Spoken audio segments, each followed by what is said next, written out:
So the today's discussion point is gastric antacids.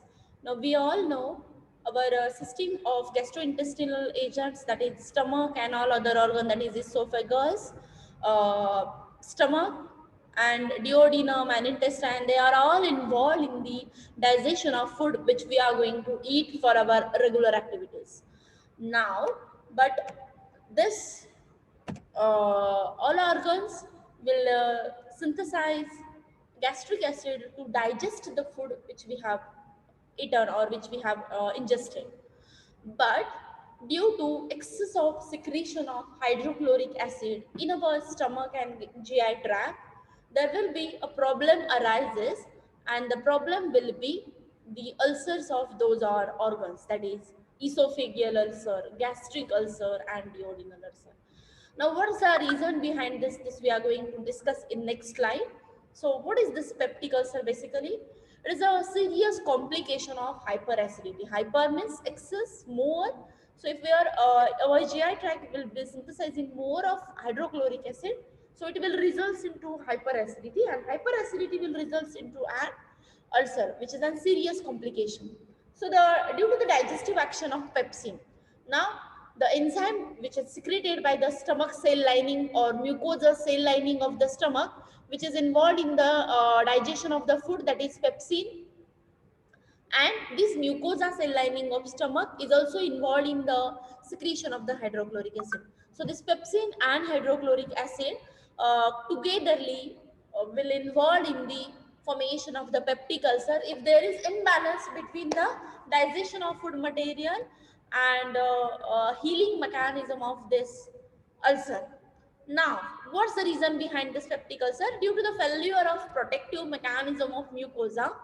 So, due to the imbalance between the secretion of hydrochloric acid and protective mechanism of these mucosal cell lining of the stomach, it will result into generation of or formation of more of acid, that is hydrochloric acid, as disturbed mechanism of protective mechanism of mucosa. So it will result into the ulcer situation, and this will also prevent the autodigestion process. Due to the formation of these ulcers and injuries on the stomach inner wall lining, it will result into failure or prevention of autodigestion process of the food material. Now, what are the reasons behind this formation of peptic ulcer and hyperacidity? Etiology means cause behind this peptic ulcer and hyperacidity. Now, there must be a balance between secretion of pepsin and hydrochloric acid and healing mechanism or autodigestion mechanism to treat the excess of hydrochloric acid. Should be balanced. This is balanced mechanism if the person is healthy. But if there is disturbance, that is, if the secretion of hydrochloric acid is more, and it will result or there is a disturbed mechanism of auto-digestion procedure, auto-healing procedure of ulcer, auto-healing mechanism of injuries which is caused in the stomach inner wall lining. So uh, the it will result into formation of more of acid. So this cell lining of gastric mucosa will secrete more of acidity, more of hydrochloric acid, so it will result into the formation of injury. As we all know, our stomach will synthesize concentrated hydrochloric acid to digest the food material, to break the bonds which are there in the food material, to convert it into the simpler molecule which will be easy to absorb in our body for the generation of energy. But it will result into, as this concentrated hydrochloric acid, if it is not neutralized, if it is not actually involved in the digestion of food material, if the balance mechanism is disturbed, then this hydrochloric acid will corrode our wall of the mucosa, and it will result into the generation of injuries, that is peptic ulcer. Now, what's the reason behind why this acid will not be digested? So what is the reason behind this acid indigestion procedure? Why this acid is not involved in the use of digestion of food material? So the reason behind this is if excess of stomach acid result in the state of discomfort. If our stomach lining or stomach cell lining will synthesize more of hydrochloric acid, so this excess of hydrochloric acid, it is not neutralized, it is not involved in the digestion mechanism. So this excess of acid is also harmful to our body. It will result into the indigestion procedure. So the digestion will not happen properly. Then acid indigestion maybe results into following reason. Now, what are those another alternate reasons behind the generation and formation of excess of acidity? Overeating. Overeating means if we are eating excess of food material which is not required actually, while we are going in the parties and celebrations, that time the overeating will be happening, it will result into the acidity problem. Then due to the alcohol consumption, then due to the eating certain foods, that means junk foods which are street foods. These street foods, junk foods, which involves excess of spicy material, then Chinese food. So if there is involvement of excess of spice in that, it will result into generation of hyperacidity. Then anxiety, smoking. If the person is smoking regularly, frequently, then it will also result into the release of hydrochloric acid from the stomach cell lining. Then there are certain drugs, they are also involved in the secretion and excess of hydrochloric acid. This is aspirin, which is used as an non-steroidal anti-inflammatory drug for the pain relief, for the headache relief. For it is a uh, painkiller tablet actually, but this is involved in the secretion of, or it will stimulate the uh, generation and formation of excess of hydrochloric acid in our body. So these are the reason behind why our body will synthesize excess of hydrochloric acid and it will result into acid indigestion procedure. Now, why this acid indigestion happen? It will result into which problem, that is peptic ulcer. So our aim and our motto is to treat this peptic ulcer which is there in our body and the problem of acid indigestion. How we are going to treat this problem of acid indigestion? So our aim and the points which we are going to cover to treat the peptic ulcer is, first of all, we are going to reduce the pain which is associated with that ulcer, stomach pain, to accelerate the healing rate. So we are frequently and immediately we are going to increase the healing rate, because neither of the person will energetic, will do the activity healthily and enthusiastically without healing the stomach problem. Then it will result into further complications. So we have to prevent the further complications associated with peptic ulcer. Then to prevent the gastric hyperacidity, the problem is arise due to the hyperacidity, so we have to first of all treat this problem, that is gastric hyperacidity, and the agents which will treat this gastric hyperacidity, which will neutralizes this hyperacidity, that is excess of acidity secreted in the stomach. So those agents are known as gastric antacids, or it is also known as antacids. So the agent which are used to treat the gastric hyperacidity, these agents are known as antacids. Ant means against hyperacidity, so the word will antacids. So what are the examples of the drug molecule which we are going to use to treat the hyperacidity? So these are all inorganic compounds. Those are sodium bicarbonate, calcium carbonate, aluminum hydroxide, magnesium hydroxide, and magnesium carbonate. So these are all inorganic agents used to treat gastric hyperacidity in our body, or to treat the peptic ulcer related problem. Now, what are those actually antacids? Chemically, they are weak bases. So, antacids basically chemically are weak bases. Weak alkalis are there.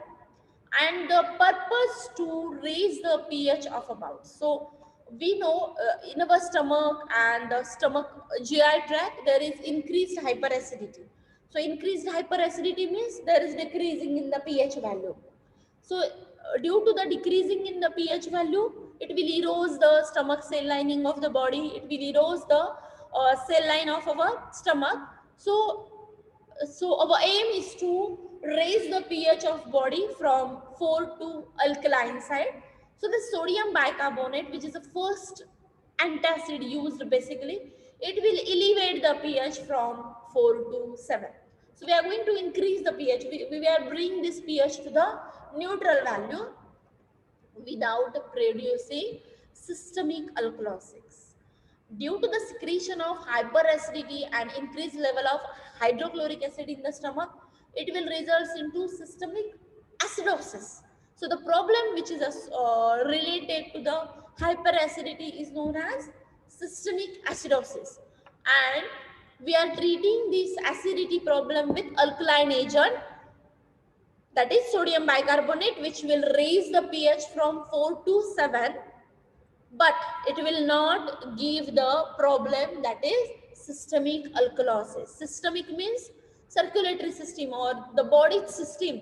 So it will not hamper the normal environment, neutral environment.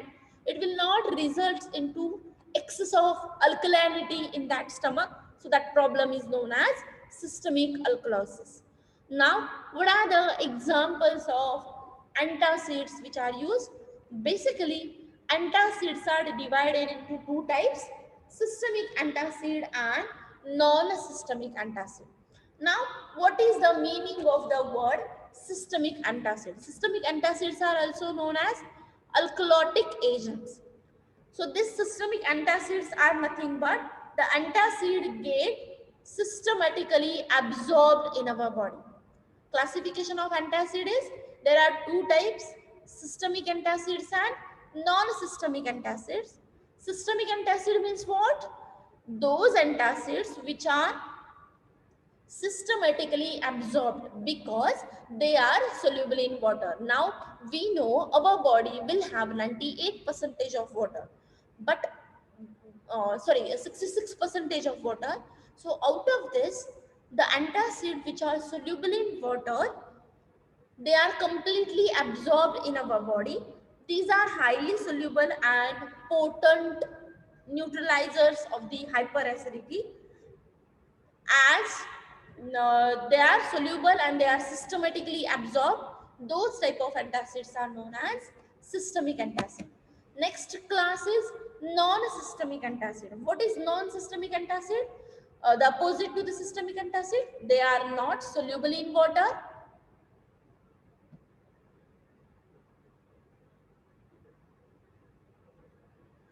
They are insoluble in water. That's why they are not systematically absorbed in our body. So they are insoluble and poorly absorbed systematically. So the example and class of this is aluminum hydroxide and magnesium hydroxide. Before moving to the non-systemic antacid, we will first of all discuss the systemic antacid. So what are systemic antacid? They are increasing the pH of the system of the blood and causes systemic antacid as they are soluble in water. So the examples of systemic antacids are sodium bicarbonate and sodium citrate. What are the side effects they are associated with this systemic antacid are nausea, vomiting, diarrhea, abdominal pain, headache, irritability and insomnia. The patient unable to sleep overnight. So these are some of the side effects with this systemic antacid. But basically it is a choice of drug. It is easy to digest, easy to solubilize. So it is used to combat and maintain the hyperacidity which is there in the body. So this is first example, that is sodium bicarbonate and sodium citrate, which are used to treat the hyperacidity. So they are coming under the category of systemic antacid. What are non-systemic antacid? They are insoluble in water. They are not involved completely or systematically. They are not absorbed totally in our body.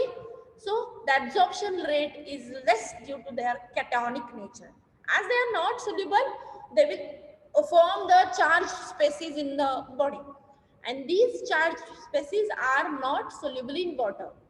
So there is no any direct effect on the system of our body as they are not absorbed and soluble in our body. So how they are going to treat this problem? So the examples of some of the non-systemic antacids are aluminum hydroxide, magnesium hydroxide, and magnesium trisilicate. Now, what is the mechanism? How they are going to treat the hyperacidity problem in our body? Now, first of all, we will discuss the first agent or the first example is aluminum hydroxide or aluminum containing antacid. So these antacids are weak and slow reacting antacid. These are basically weak and slow reacting antacid. So they will relax the smooth muscle and cause constipation.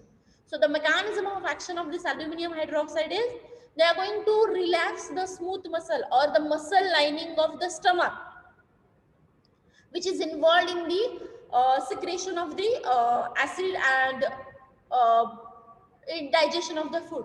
So they will simply relax those muscle of the ulcer or the situated or the neighboring cells of that ulcer.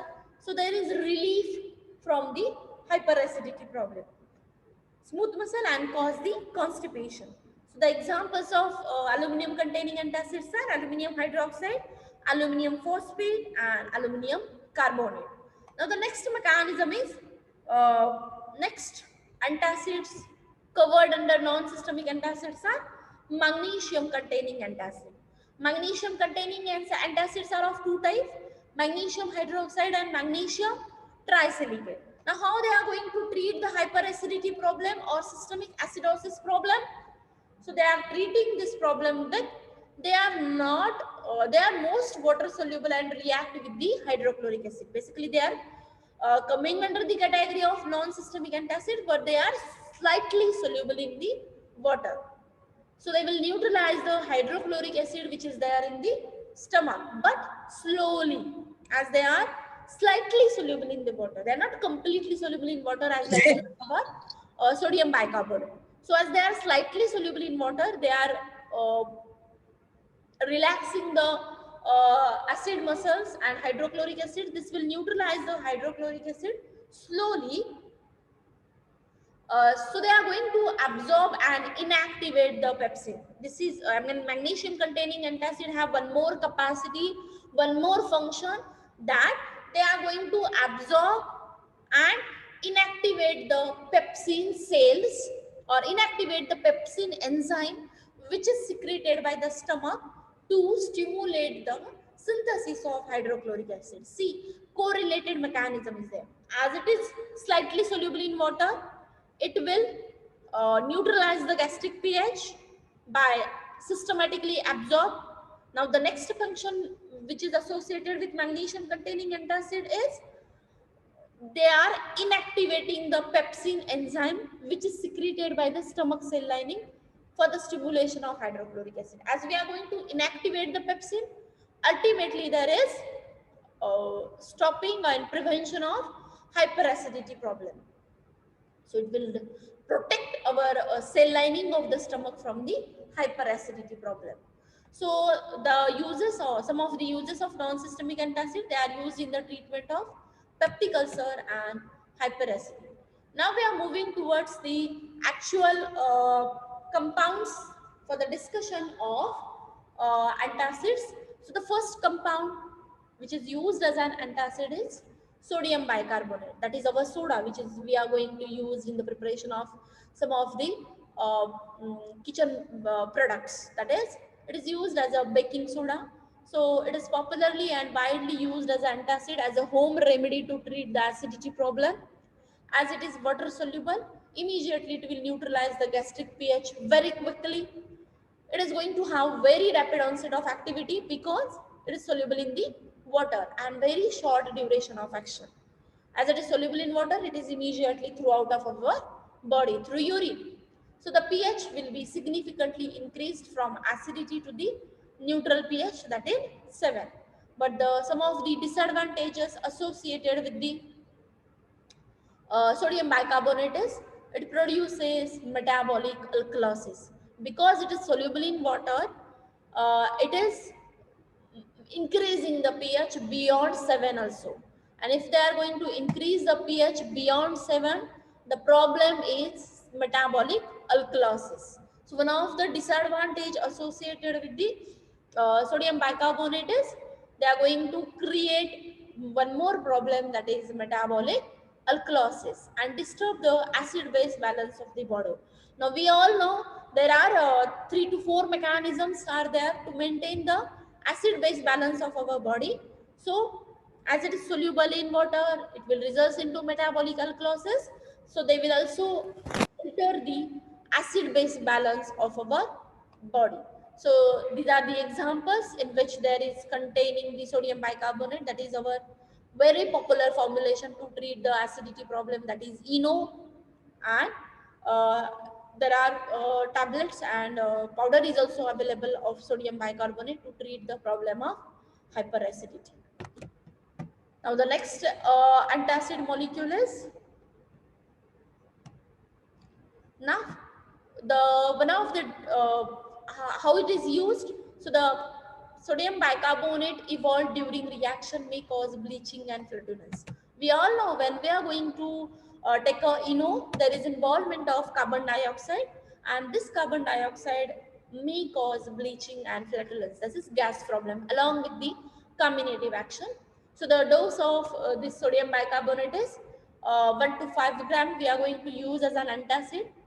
So the uses of sodium bicarbonate, it is short-term antacid used for the treatment of heartburn and the dyspepsia. Dyspepsia means loss of appetite.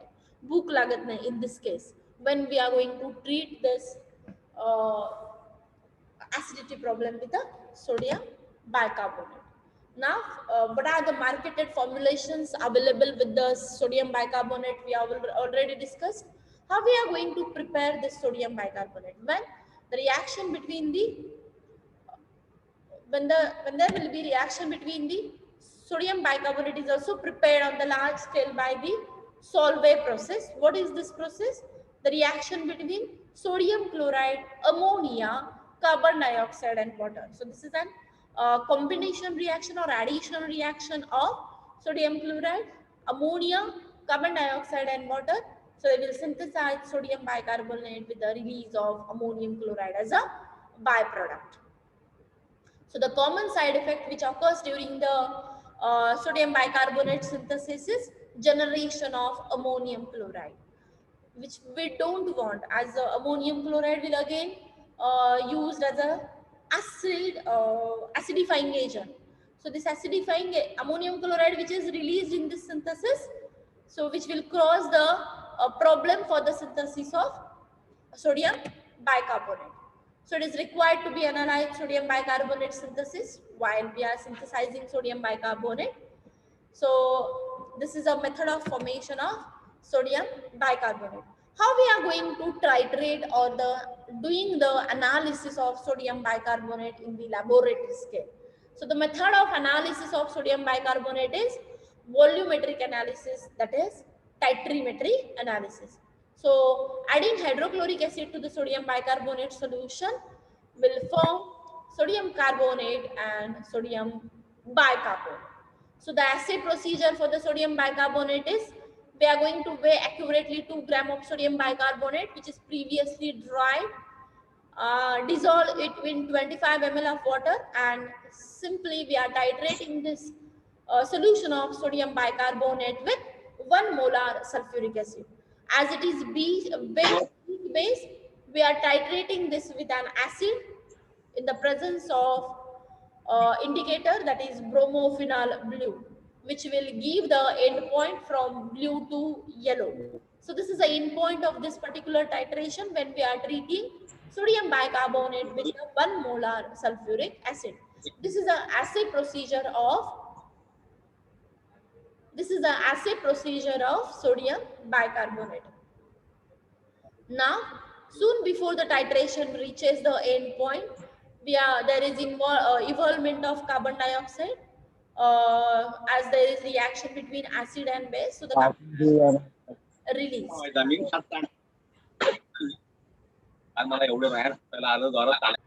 So what is the equivalence factor for the calculation of assay procedure? Now yesterday you have done the titrations in the pharmaceutical laboratory. That time you come to know about the factor for the calculation of normality, that is factor for the calculation of assay limit.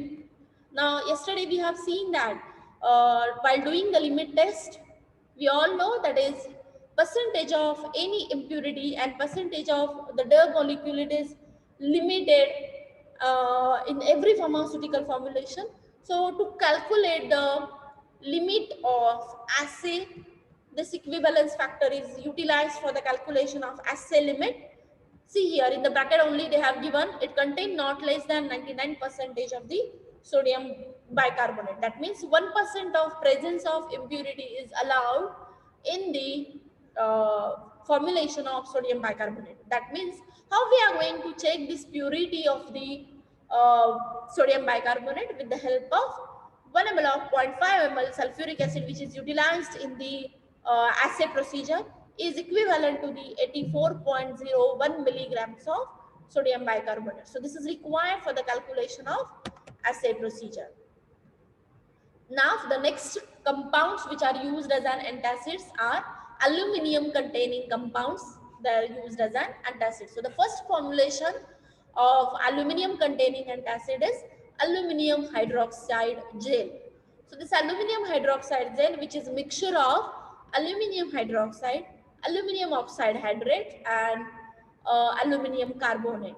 So this is dihydroxy aluminum amino acetate.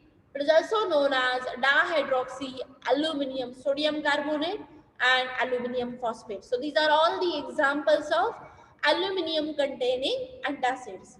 So they are going to show both the neutralizing activity. They will neutralizes the, already we have discussed, they will neutralizes the acids which is secreted in the stomach, and they are also give the protective mechanism on the stomach cell lining of the body. It is used in the form of colloidal viscous suspension. So the marketed formulations available for the aluminum containing antacids are, it is used in the colloidal viscous suspension, and they are found to have steady and prolonged action. See, in the case of sodium bicarbonate, there is no any prolonged action, but this aluminum containing antacids will give the prolonged action as an antacid. So the antacid activity is due to the liberation of aluminum cations. That's why they are insoluble in water. Now, the aluminum containing antacids also shows adsorbent activity. They are going to adsorb some of the hydrochloric acid which is there in the stomach for various gases and toxins. They are also altering the buffering effect on the gastric pH, and they also inhibit the activity of pepsin enzyme. So the side effects associated with the aluminum containing antacids, they will interfere the peristalsis movement of the stomach cell lining, which will tend to induce the constipation problem. But we can overcome this constipation problem by combining aluminum containing antacid with magnesium containing antacid.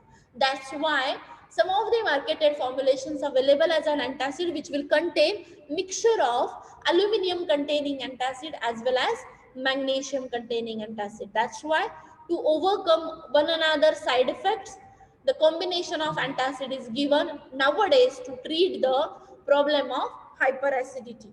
Now, in pharmacopoeia, popularly used aluminum hydroxide is gel, which is described as a suspension and in the dried form.